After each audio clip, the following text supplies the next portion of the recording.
کبھی تم نے سنا ہے کوئی آہستہ آہستہ چل رہا ہو تمہارے ہی گھر کی چھت پر، لیکن جب اوپر جاؤ تو چھت خالی ہو؟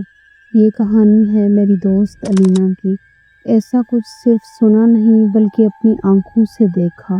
علینا کراچی کے ایک پرانے علاقے میں اپنے خاندان کے ساتھ رہتی تھی۔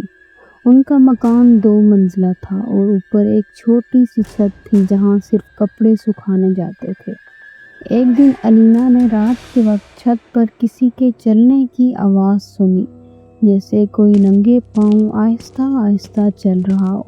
پہلے اس نے سوچا کہ شاید بلی ہوگی، لیکن اگلی رات وہی آواز دوبارہ آئی۔ یہ سلسلہ روز کا معمول بن گیا، لیکن مسئلہ یہ تھا جب بھی کوئی اوپر جاتا چھت خالی ہوتی تھی۔ ایک رات علینا نے فیصلہ کیا وہ خود جا کر دیکھے گی۔ اس نے موبائل کی لائٹ آن کی اور دبے پاؤں سیڑھیاں چڑھنے لگی۔ جیسے ہی وہ آخری زینے پر پہنچی، اس نے دیکھا ایک عورت کی سیاہ پرچھائیں دیوار کے کونے پر بیٹھی ہیں۔ چہرہ نظر نہیں آ رہا تھا، صرف بال اور سفید جوڑا۔ علینا کی چیخ نکلنے ہی والی تھی، لیکن اگلے لمحے وہ چیز دیوار پر چڑھی اور غائب ہو گئی۔ جب علینا نے گھر والوں کو بتایا تو سب نے اسے خواب کہہ کر ٹال دیا، لیکن پھر علینا کی چھوٹی بہن نے کہنا شروع کیا کہ کوئی اس سے باتیں کرتا ہے، رات کو کھڑکی کے پاس۔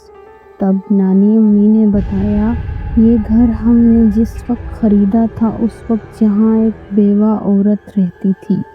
لوگ کہتے ہیں اس نے چھت سے چھلانگ لگا کر خودکشی کی تھی۔ ایک رات علینا کی والدہ کی چیخنے کی آوازیں آئیں۔ سب دوڑ کر کمرے میں پہنچے۔ ان کے چہرے پر خراشیں تھیں اور وہ کہہ رہی تھی کوئی عورت پورے سرہانے کھڑی تھی اور کچھ پڑھ رہی تھی۔ پھر سب نے چھت پر جا کر اذان دی، سورۃ یاسین اور آیت الکرسی روز پڑھنے کا معمول بنایا۔ اب وہ آوازیں آنا بند ہو گئی تھی، لیکن علینا کہتی ہے کبھی کبھار رات کو دروازہ خود بخود کھلتا ہے اور ہوا میں کسی عورت کی ہنسی گونجتی ہے۔ تم نے کبھی سنی ہے کسی چھت سے آتی ہوئی ہنسی؟ اگر ہاں تو کمنٹ میں بتاؤ۔ اگر آپ کو کہانی پسند آئی ہو تو بس سبسکرائب کر لیجئے، اگلی کہانی اس سے بھی زیادہ خوفناک ہوگی۔